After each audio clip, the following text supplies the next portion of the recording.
আসসালামু আলাইকুম আরহামাতুল্লাহি ওবারাকাতুহু।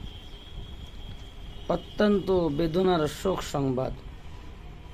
জানার কাছে আমার শিক্ষক, জানার কাছে আমি উর্দু শিখেছি, উর্দু কায়দা পড়েছি, তথা পশ্চিমবাংলার বিখ্যাত মাদ্রাসা দক্ষিণ 24 পরগনার অন্যতম যুগদিয়া হান্নানিয়া মাদ্রাসার শিক্ষক ও মক্তব বিভাগের ইনচার্জ সহ যুগদিয়া হাই মাদ্রাসার প্রাক্তন শিক্ষক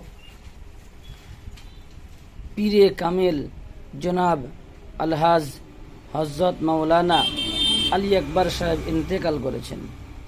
ইন্না লিল্লাহি ওয়া ইন্না ইলাইহি রাজিউন।